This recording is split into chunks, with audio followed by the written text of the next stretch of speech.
enjoying to be with you.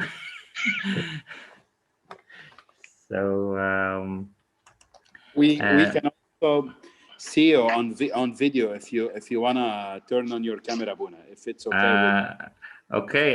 Just يعني forgive me because I would be sleepy. Okay. I don't know how bad I look like.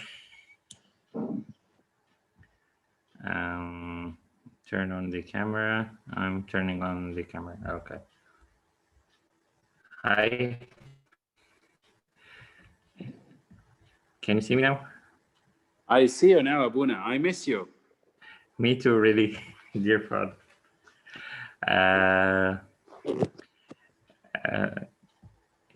Okay, and now can you see the screen? Yes. Okay. As my dear father said, as a Christian priest, we always tell you to love. And the great commandment was to love God, and the second one to love your the other humans.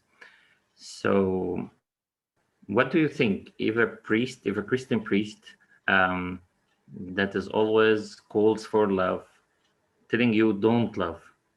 What is this? Don't love what? Don't love who? It's a guessing game. Can you tell me?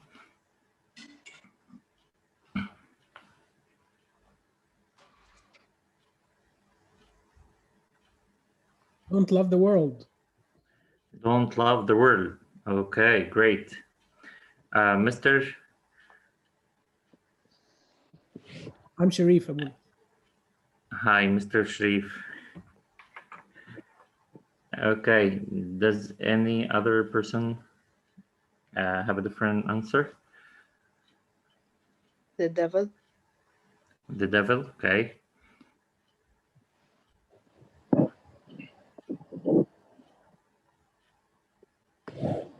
Sin. Sin. Yeah, great. Okay, what else? But I couldn't see who answered this. Julia. Julia, okay.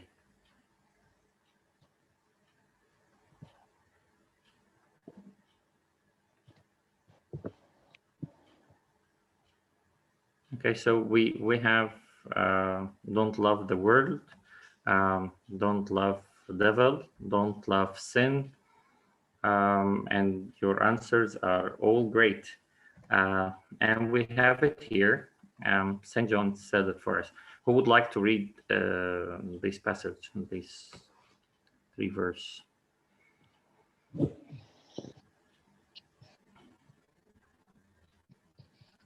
Can we have John reading this?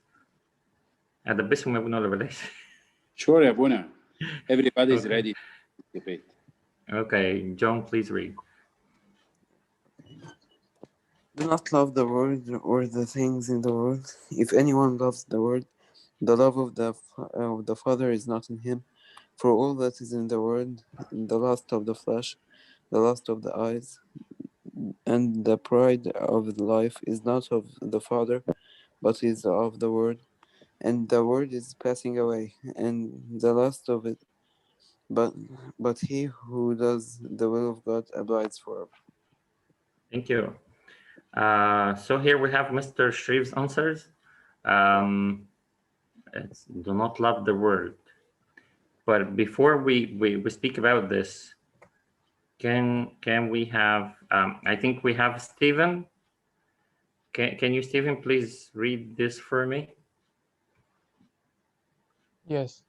For God so loved the world that he gave his only begotten Son, that whoever believes in him should not perish but have everlasting life. So, is there any contradictions between these two passages? The first one said, don't love the world, but the second one said that God loved the world. So, if God loved the world, why he asked us not to love the world? What do you think?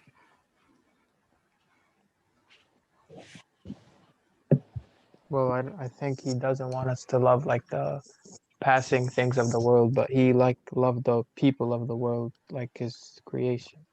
Great. Yes, that's great. God loved his creation.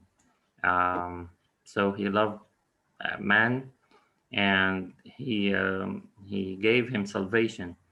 But when Saint John asked us not to love the world, he was speaking about what you said, the other answers, the devil and the evil, the sin, all this stuff, and he explained it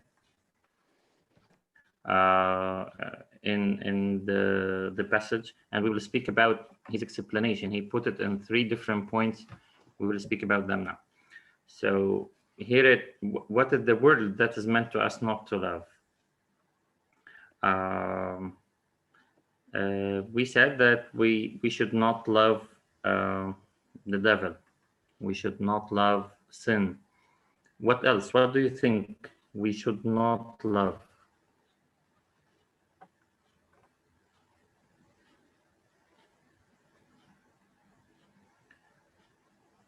Try to help me, as if you don't speak, I cannot speak. Money. Money, yeah, okay. Where is Joy and Julina? And who else I'm missing? I don't know. I check the names here. We have 11 participants. And Sonia, Marina, join us. Okay, I will move to a different questions.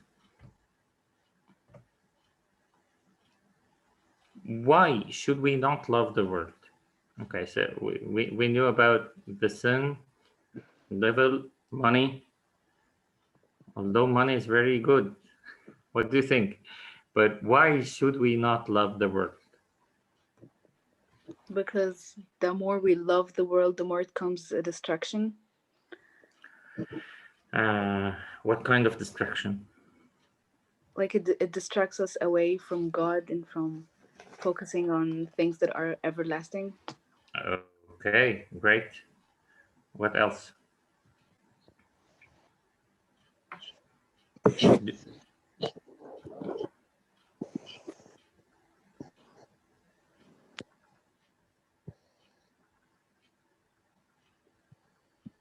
I think we start to see the world as being more important.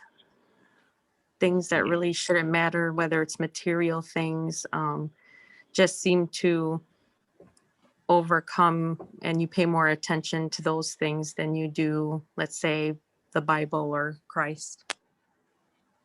Okay, but I want to ask you, what is wrong in giving care to these things like money and reputation and our positions in the world? What's wrong in this?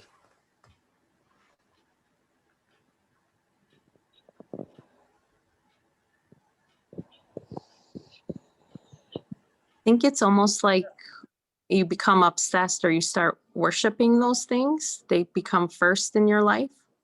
Yeah, okay, thank you. So, is someone will say something? Okay, I'm waiting for you. It takes away from our love to God. We're supposed to love God with all our heart. So if we're not loving God with all of our heart, then we are loving other things and putting these things in His place instead of Him. Yeah, okay, thank you. So we have here 2 verses. Can I have Julina reading this?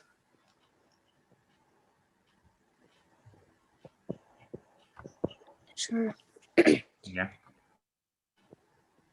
You adulterous people don't know that friendship with the world means enmity against God.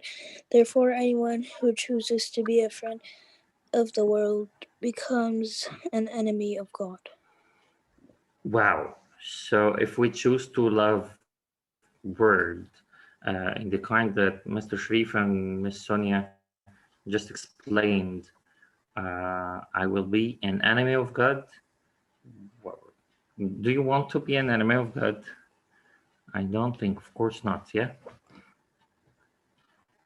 And I see Marina. Can Marina read this for us? Yes. Uh-huh. No one can serve two masters. Either you will love the one and hate the other, or you will be devoted to one and despise the other. You cannot serve both God and money. Great, thank you. So we should not love the world, as our love to the world may make us a kind of enemy to God, and at the same time we cannot serve two masters. I have to choose one master, either God or money, either God or mammons, whatever is taking the first place, so it is taking the place of God. God should be first, and then any other thing. That's why I asked it. What's the wrong? What's wrong for a person to take care of his place in the world, his reputation, being with good salary, whatever you can say. I will not say rich, as nobody's rich now, but taking care of these things, it's not wrong at all. But if I put them in the first place, this is the way I'm dealing with them in the wrong way, and placing them instead of God in the first place. Okay. Yeah.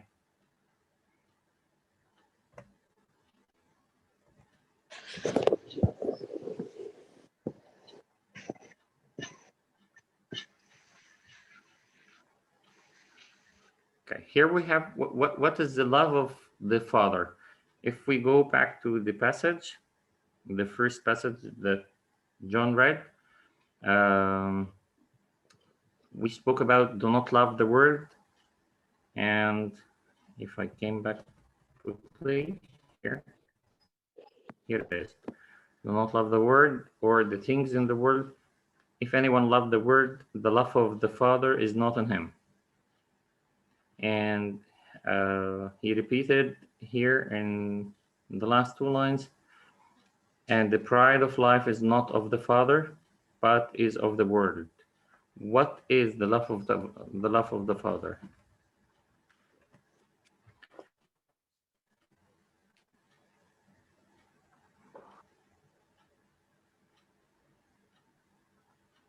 Unconditional love. Okay. That's from him to me. Yes?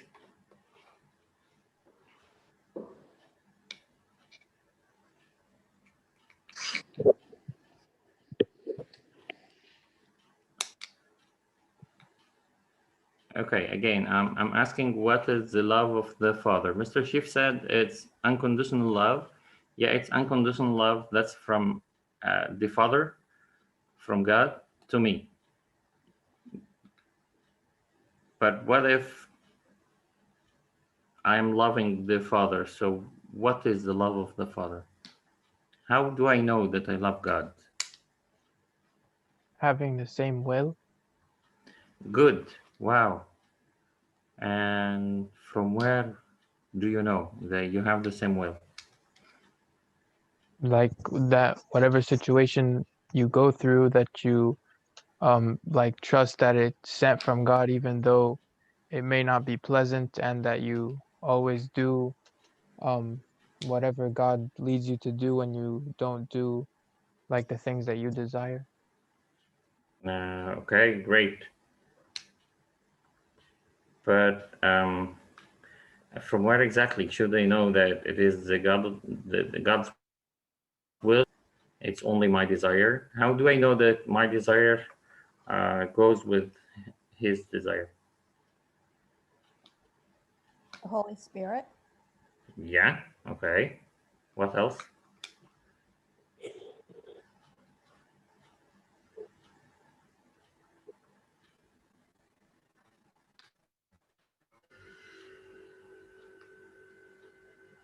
And of course, the Holy Spirit remind us with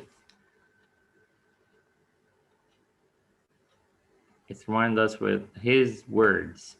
So, of course, according to St. John, the love of the Father means keeping His commandments. For He said, "For that is the love of God, that we keep His commandments."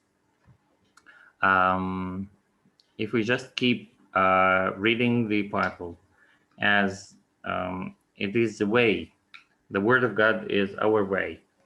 And if we keep His commandments, if we always remind ourselves with His commandments, so we will be loving Him. Going back to the first passage, according to the first slide we read, John read it for us. 3 things in particular make up this word. Do you remember it was written in red as here?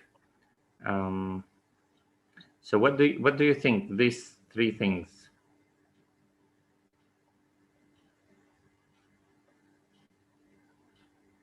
Do you need the passage again? Here it is. So 3 things in particular made up this word in red that we are speaking about. The one that we should not love. What are these 3 things?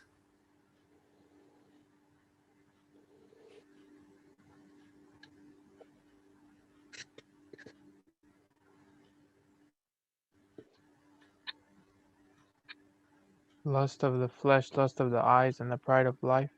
Great, yeah, that's it.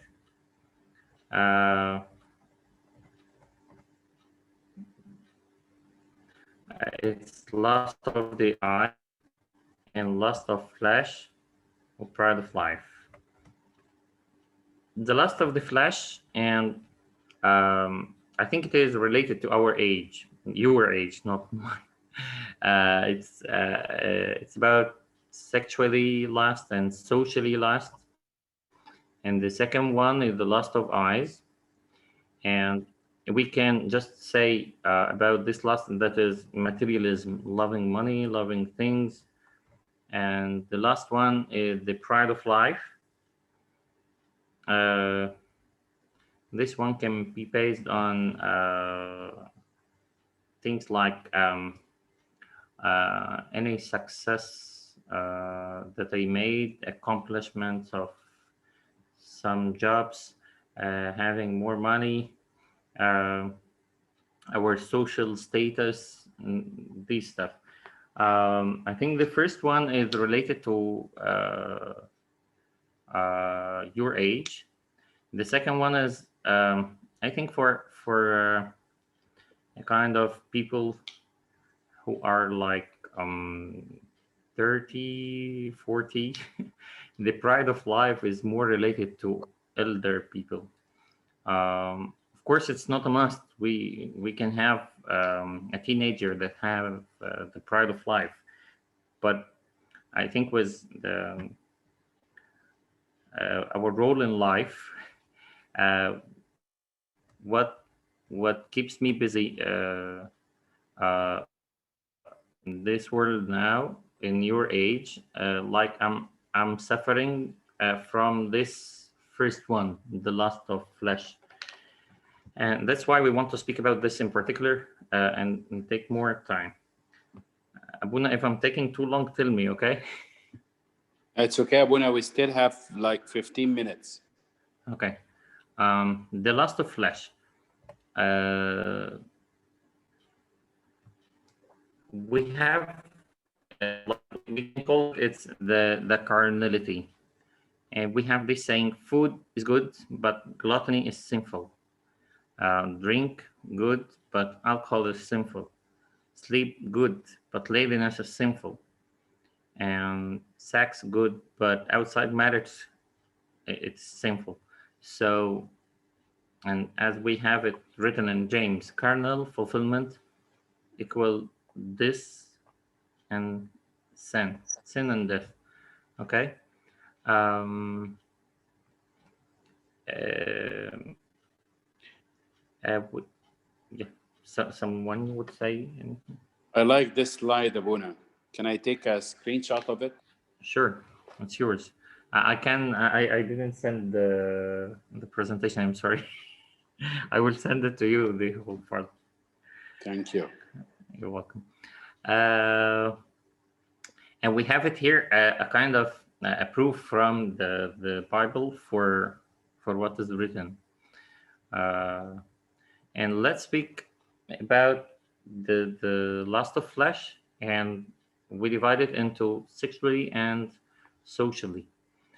Sexually, it is obvious adultery, but what about socially? Um, what is sin in social thing? What is lust in social thing? What deviates me from God in social relations? What do you think? So, for example, I love John very much. By the way, as I lived with John in Egypt for a while, so I really love him very much. But I'm jealous from John. Uh, this jealousy can put me in the lust of flesh. And we have other things that I want to speak about today in particular, which is uh, uh, our usage for social media. Is it a sin to use social media?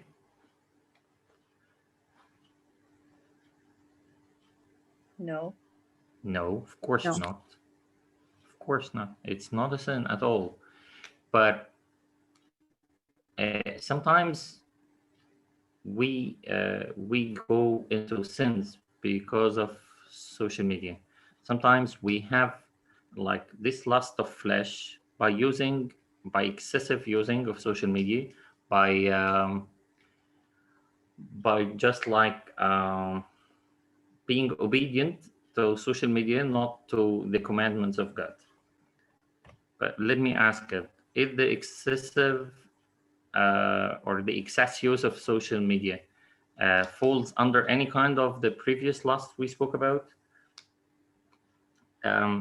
If you agree, tell me and tell me why. And if you don't agree, tell me why you don't agree.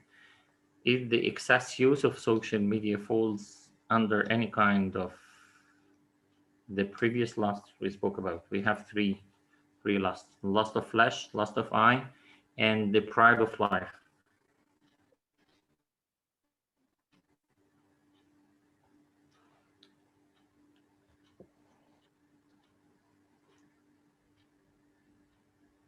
Can we say that if I am using social media in a kind of I'm addict to social media, can this addiction can this addiction go under the umbrella of any of the three lusts we spoke about? I think it can fall under the pride of life. Pride of life, okay. In any way, explain. Because usually people on social media are just showing off what they have all the time, and like they're proud of what they have and what they've accomplished. Okay. So, yeah. And what's wrong in this? Because you shouldn't be showing off what you have. You should be humble. Okay, so if it is taking too much pride, and I'm not proud of Jesus, as St. Paul says, we should be proud of Christ and proud of the cross. But we should be proud of ourselves also when we accomplish something that is hard or difficult, or when we achieve great things. We should be proud of ourselves, but this pride should not make me like it is the only pride I have and I forget God. So we should remember God in this pride. Okay, what else? So Joy said it's under the umbrella of the third one, the pride of the world. Do you think it is under any other umbrella?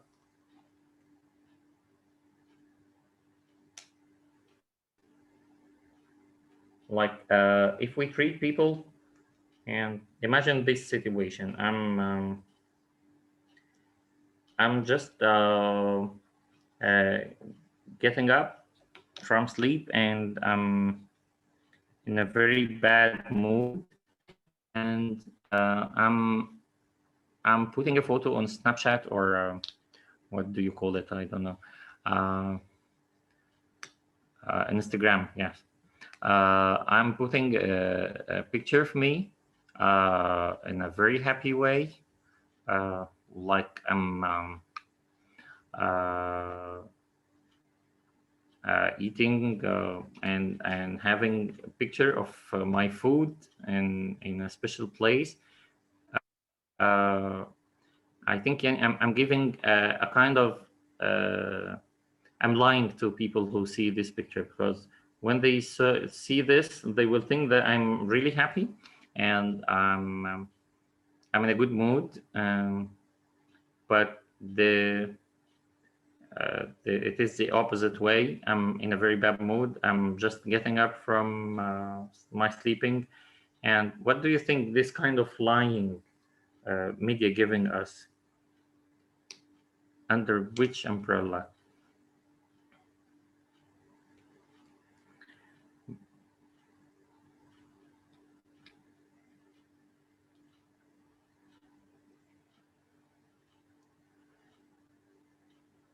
Hello, are you here? Can I try again? Yeah. Is it the lust of eye? Okay, what you said in the beginning was correct. It's Okay. we have different umbrellas. Yes, the lust of eye here. Um, I'm giving wrong information about my situation. I'm misleading people. I'm misleading my friends. I'm misleading any person who just click on this photo of me. He is misled because I'm not giving the truth. And you know, in politics also, it is putting some kind of information that is not correct. And according to some research, fake news spread 6 times faster than the real news, especially on Twitter and on Facebook. So this kind of uh, dishonesty spreading through social media. Should we stop using social media now? Of course not. I'm not asking you to stop social media. But I'm speaking about control. Like in social media, uh, we have like a kind of manipulating people. Uh, Let me ask you, if you are just scrolling your Facebook, how many ads do you see? How many commercials? Um, so if I'm scrolling my Facebook, checking the news for about half an hour, how many ads?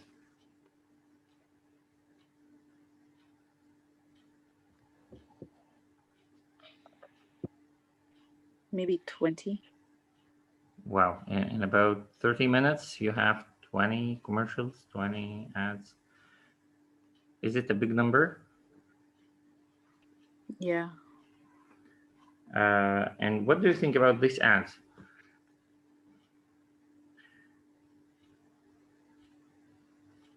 Is it leading us to think in a specific way?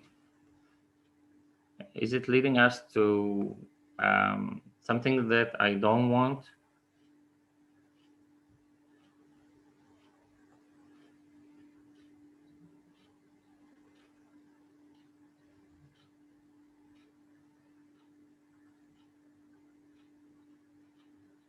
I think by the people responsible for these social media sites, they try to directing people to something by putting ads, by watching you and trying to guess what you are interested in, and they put for you uh, what you need, what you think about, and that's make you in a kind of a magical way uh, in whatever you are doing.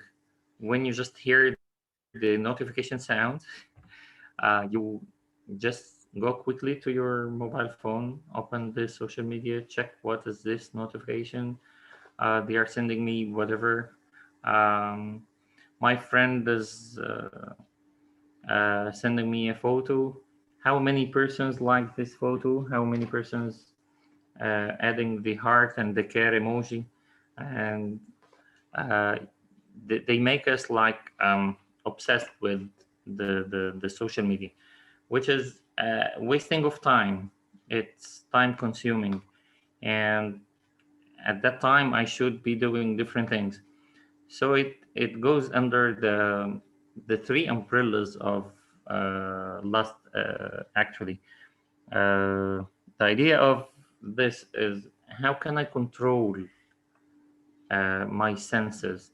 And the ads always, the commercials always play with the idea of senses.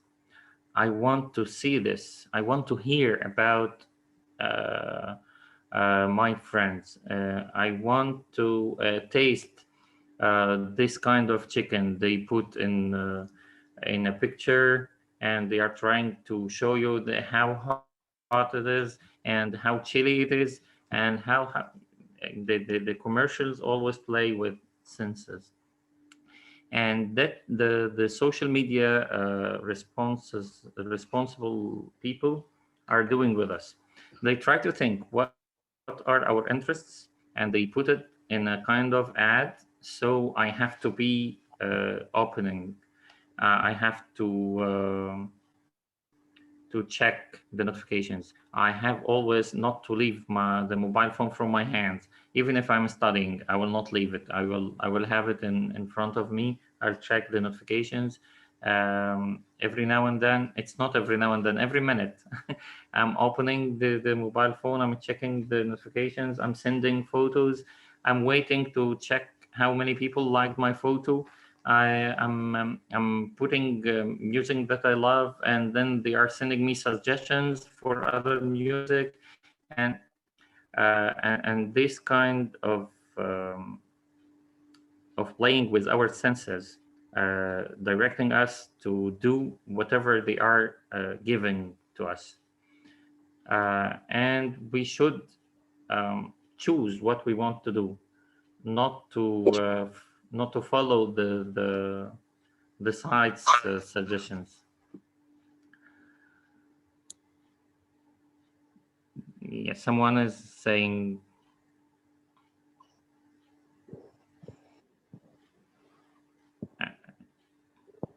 Do you want to say anything? I'm waiting. I think there's a person who wants to speak.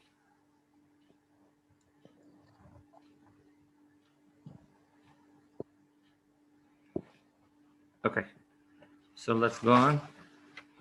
So the idea that is the social media itself is not a sin. Social media itself is not a bad thing. It's a very great thing. It connected people and it helps in doing lots of things. But I cannot let it just choose for me what they offer. And they know I love this kind of music, but they offer um, suggested kinds for me, and I'm following them in these suggested kinds. I have to pick up my needs, not to let them pick for me what they choose. And I have to have control on my time, on what to put on social media, on what to see on social media, what to follow on social media, uh, unless I will waste time and waste myself in these websites. So the last question I'm asking you: how to follow the commandments of God on social media?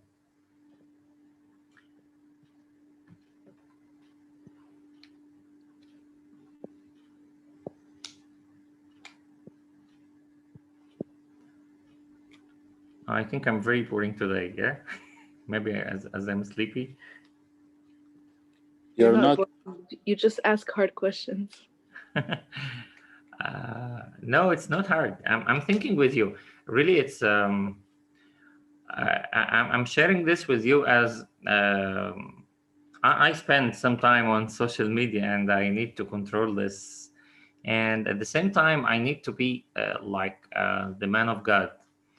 Uh, and I should be the man of God everywhere. So, what do you think? You are, every one of you is a man of God also. So, how can it be on social media?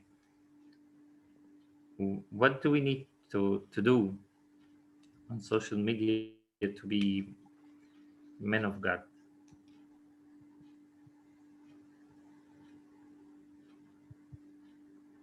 Like whatever contradicts God's commandments, that you should like unfollow the page or not pay attention to it. Good. Okay. Very good. So, like, it's starting the number of the persons following pornography on social media is getting increased in a very bad way. So if I am a man of God on social media, I will not follow this kind of websites and this kind of videos, this kinds of photos that follow pornography, for example.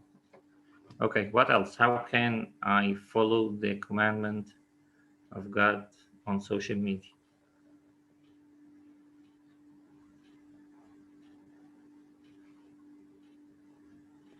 Don't post something that's not true just to get other people to like you.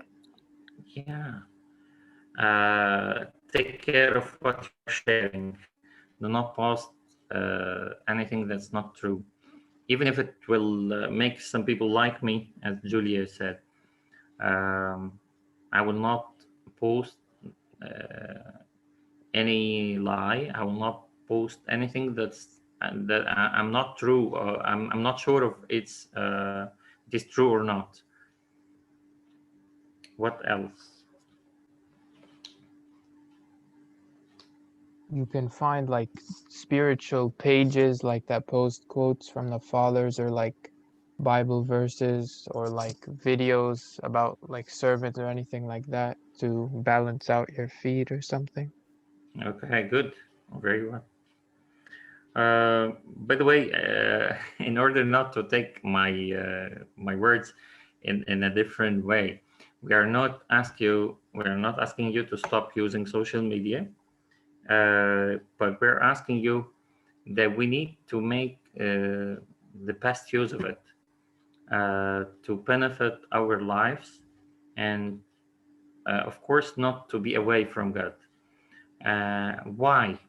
Why not to be away from God? Because we love Him, and we can find this love even in nature. So everything is made. It is made for our benefit, and God wants us to make use of everything in our hands. But if it is taking us from God, so it's here the point here that we should um move and take some actions to prevent anything to take us from God. But of course, social media is a great thing that we have to use, and it has a lot of benefits, and it has a lot of privileges.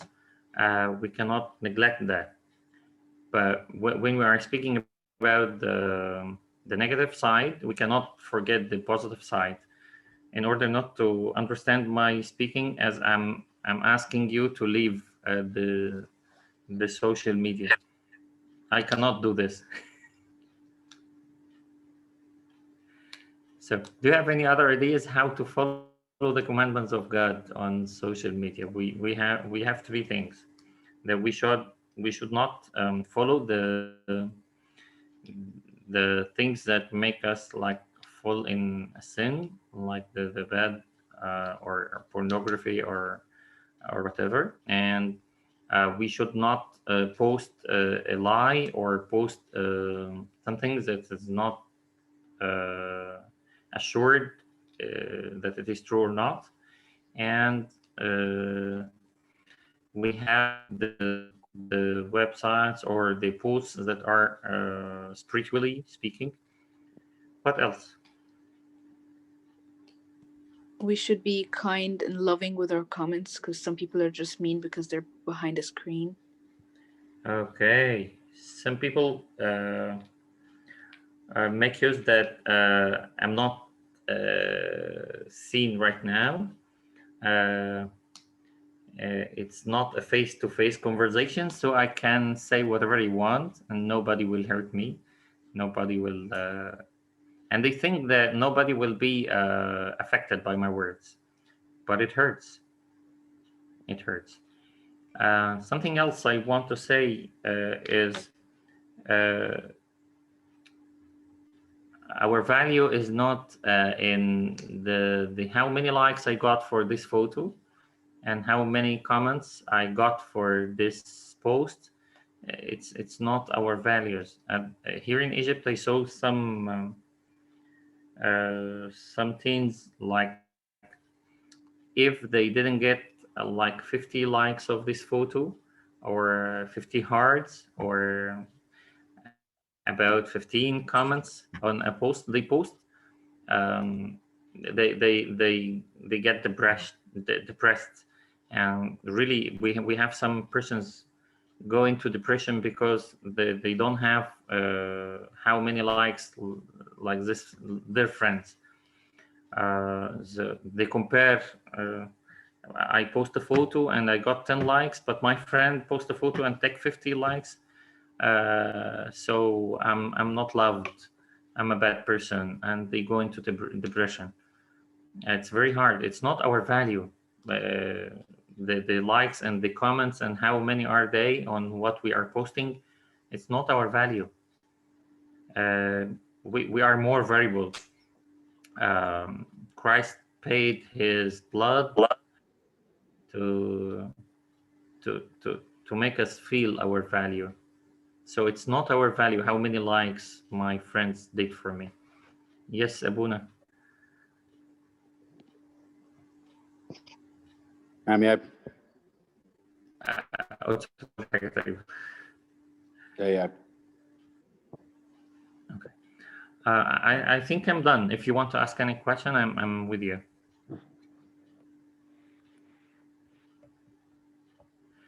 What do you think? I made you upset from social media?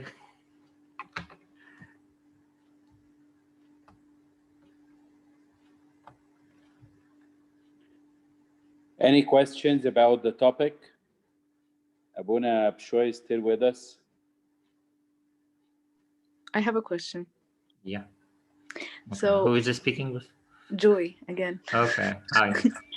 So you were saying like we should not post something like a picture of us happy and we're actually sad, but sometimes you don't want to tell people that you're mad, like, or that you're sad. You just want to keep it to yourself.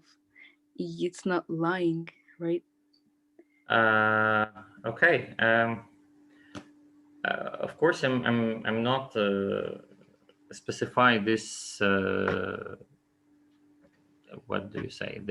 This is specific act, but I'm telling you that some persons always post the fake thing about them, and they neglect the truth. It is lying. I remember I had a video that was showing us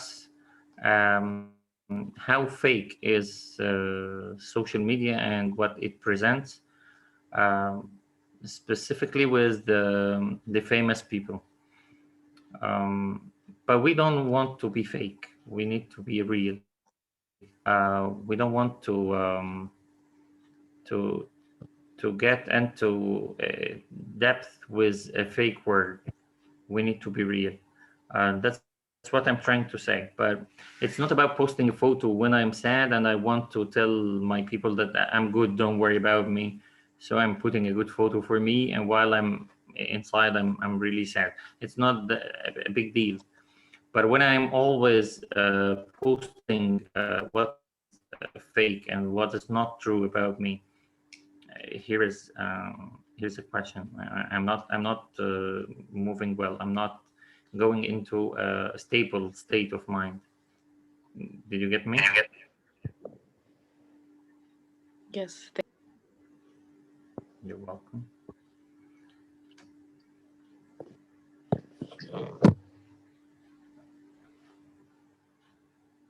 Okay, I'm here if you have any other question.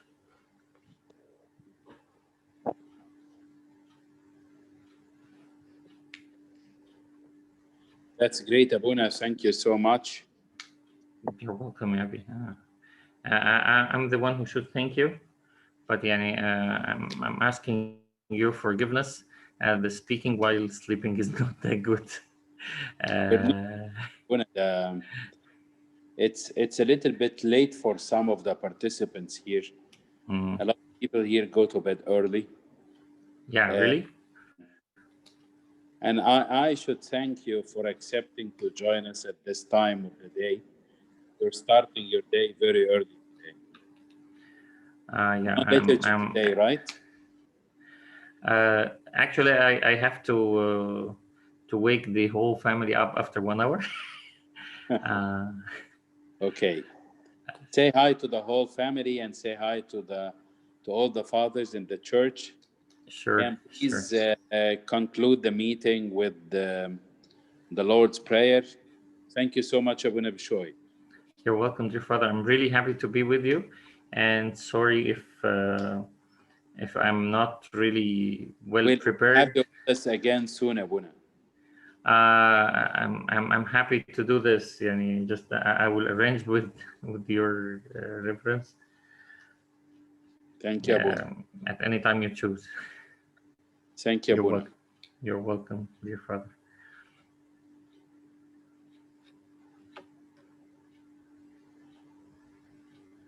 I hope you end the meeting, dear Father. Okay, thank you everybody for joining us today. I'm sorry it's a little bit late for some of you. See you tomorrow at the liturgy. Tomorrow we're starting at 9:30 in Stanton, and we have our first in-person activity tomorrow after the liturgy. I hope to see you all there. Those from Stanton, from Winchester, we're meeting on Sunday. Okay? Have a very good night. Let's conclude with the Lord's Prayer. Lord, make us worthy to pray thankfully. Our Father who art in heaven, hallowed be thy name. Thy kingdom come, thy will be done on earth as it is in heaven. Give us this day our daily bread. Lead us not into temptation.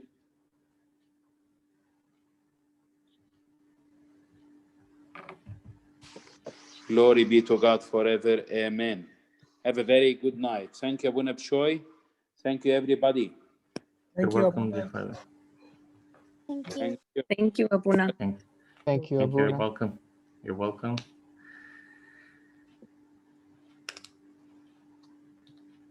We have a good night. You have a good day, Abuna. Thank you, Abuna. ربنا يخليك ولينا. Thank you, Abuna. تعيش يا أبونا، تعيش وتعلم. يا رب يخليك يا أبي. أنا متشكر خالص.